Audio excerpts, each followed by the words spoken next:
Hello, my friends, and welcome. Voyager here, Souls-like enthusiast, diving fully into the Elden Ring Shadow of the Erdtree DLC, and I have to address something today. This morning, Bandai Namco dropped an update that was unlike them.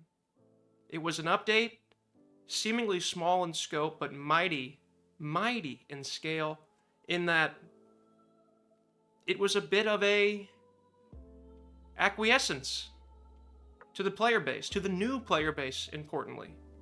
Because, as many of us know, as we all should well know, and as the video suggests, the point of this video, we are talking about these reviews.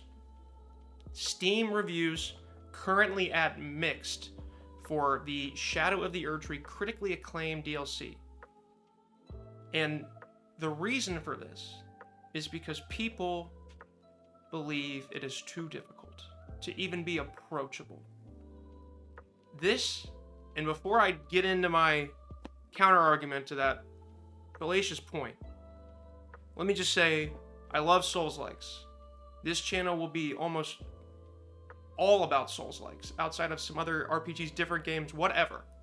I've been playing Souls-likes for 15 years now. Long time. Love them. Beaten all the games. I'm not one of the people who is hijacking Get Good. Get Good has been hijacked and turned into this term of, it's a disparaging term now that can be used to be like, oh, you suck, get good. The origins of Get Good, and I'll make a full video on this at some point, but the origins of Get Good are of encouragement, of I believe in you, you can do this, keep trying, keep iterating. Keep rolling the ball up the hill, Sisyphus, so to speak. That is the point of Get Good, is that I recognize you have the ability to get good, but you're going to have to circumvent the obstacles and your frustrations, and think, and learn, and try, and fail. Die, right? To die. There's no screen more iconic in Souls-like than the you died screen. That's because it's what we do. We die, and we fail, and we iterate, and we get better. And somehow we manage to kill a god. That's the beauty of it. That's the struggle, right? And I'm so grateful to Elden Ring because it has taken this genre in this studio that I have loved and revered even for a long time and put them right where they belong in the forefront. There's this huge wave of new Souls-like players who I would, contest that they're the ones making up these mixed reviews. Or even players who are new to the game who saw the DLC and said, you know what, I'm going to get another try. I am speaking to you and to the Souls-like fan base here when I say that I promise this is not too hard. And these are my reasons. Let's go. You cannot complain about the difficulty of this DLC if you are banging your head against the wall and not being strategic. And by that, of course, I'm referring again to that update. Let's talk about the update this morning. What From Software did was they dropped this update that essentially changes the scaling of these. And if you don't know what these are, and you're complaining about the difficulty, you, my friend, we have an issue. Because these right here, these are power. This quite literally is the way that in the DLC you gain strength, more damage, and also gain defense, take less, right? And if you're fighting a boss at a certain Scadutree level, 6, 7, 8, 9, whatever you're at, and that's not enough for you, you are essentially underleveled within the range of your own ability. And so why continue to bash your head against the brick wall that is this boss and not just leave and explore the rest of this beautiful DLC, find an abundance of new fragments, and then go back stronger, right? I mean, if you're not doing that, I don't understand where I think the foundation of your argument of this being too difficult crumbles, because there's a reasonable and actionable way for you to go improve your chances. So do it. right? And also you'll enjoy it more because you won't be fighting the same boss over and over again, getting stuck in that vortex of frustration. The update, and I realize I haven't even talked about the update yet. The update, essentially, again, it's a, I don't want to say they're giving in, but they definitely are accommodating the new players, the ones who have been complaining, because what it does is it changes the scaling, again, of the Scadutree fragments. It changes that from a balance scaling from 0 to 20, which is the maximum level, to now 0 to 10 are going to scale a lot quicker. Meaning, if you aren't doing your due diligence, you aren't going and actively searching for the fragments and powering up your character in the realm of shadow, they're rewarding you now. You're going to go back, if you're at anywhere from level, you know, I guess regardless of what level you're at, you're probably going to have more damage, unless you're at 20. So yeah, especially those earlier on, 6, 7, 8, 9, you're in the Mesmer or Relina area, you go log on, because you're going to do more damage. So maybe try it then, and then go find these fragments. But do you see what I'm saying? I feel like there's people who would literally say, I don't even know what this is. I don't know what that does. Give yourself a chance. Don't beat your head against the wall. And if you're going to do that, then don't complain of a difficulty that you yourself. And now the next issue that I raise. Similar, but perhaps even more blasphemous, more egregious in my mind, is players who are entering the DLC without having cleared the entirety of the base game, of all the base game has to offer. You're moving on to dessert without finishing your dinner. And there are some really good little morsels and crumbs hiding in the corners of your plate as your dinner is concerned. So if you don't know what this is, what Michaela's Erdtree is, what the Consecrated Snowfield is, again, these are areas that are completely optional. Totally optional.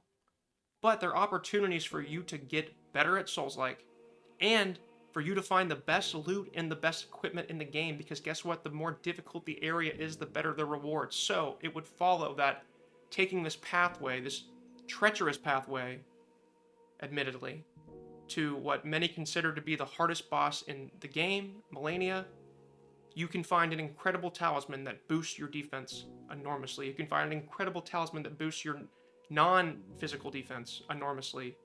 Weapons, armor, souls, runes, galore.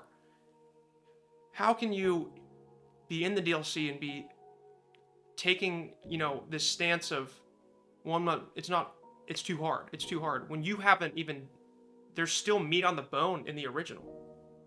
That just from a, like, sheerly just, that goes against everything I believe in. To move on to a DLC without finishing the entirety of the base game. And I get it. I understand. Maybe you played the base game, you're like, I'm not strong enough for that, whatever, I want to.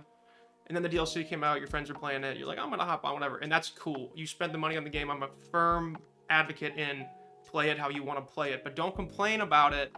Don't leave a bad review if you haven't, again, given yourself the best opportunity to succeed.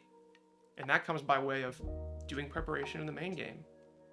Plus, it's amazing. Like, it's great content. Maybe some of the best content in the game, so why would you not want to experience it? Go do it right now. It's DLC. It's pre-DLC DLC. Think of it that way. Completely optional. You haven't done it yet.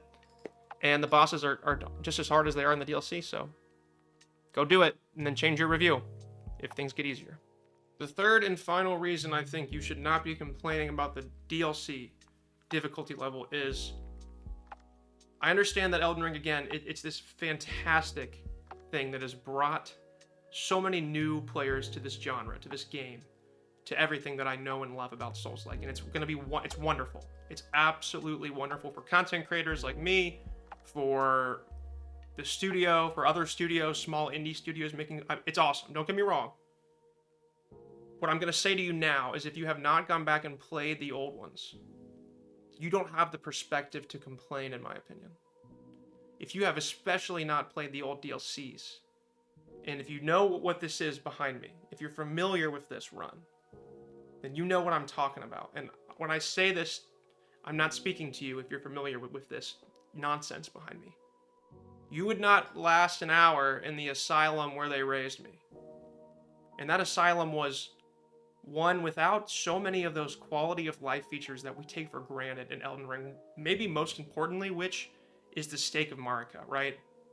Back in the day, there were 2 bosses for some bosses. The boss run and the actual fucking boss. And many times they were as difficult as each other. Like, Smelter Demon, Blue Smelter Demon right here is not an easy boss. Not by any means. Getting to this boss, and go rewind and Google it yourself.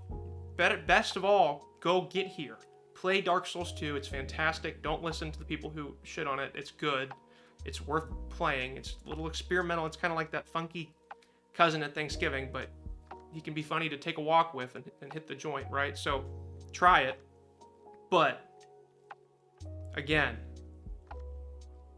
these features, these factors, these things make this so much. You're actually fighting the boss. Like, the graces in the DLC are so generous. The stakes are you are responding and fighting. It used to be, again, when you have to run like this to a boss, you know how much harder it is to learn the boss? And it's stupid. Don't get me wrong. This is poor design. Poor design. And I am so grateful for the stake of Marika. All I'm saying is let's have some perspective, right? Because there's something weirdly fun and sadistic about this. Poor design, yes, but that's almost a part of Soulslike, is borderline almost crossing that threshold of it's so difficult, it doesn't make sense. But that's just part of the fun. That's part of the beauty, right? Sisyphus, rolling the ball up the hill. Give yourself the chance to do it, to win the struggle. But don't just struggle. Think, iterate, die. Don't die. Learn from your deaths when you do die. Right? As opposed to, again, banging your head against the wall. Let me just close by saying I love Soulslikes. I love creating content on YouTube about video games that I love. I love a lot of things, and I'm saying love a lot, but I'm feeling good. The DLC's out. The channel's vibing, growing, booming. And I'd love to have you with me because I got a lot more Souls-like content and otherwise, great gaming content on the way. Toss me a like, leave me a sub. Be sure to have an excellent rest of your day, my dear tarnished friend. And hopefully, this changed your mind, reaffirmed your opinion about the Elden Ring DLC and its difficulty level. If it did, if it didn't, my channel is all about healthy discourse. So if you don't agree with me, let me know why in the comments below. I'd be happy. I always am actively seeking to have my mind changed. Nothing better than putting an opinion out there, having somebody say, listen, you saying that makes sense, because that's growth. So let me know. Yeah, and I appreciate the support. Thanks.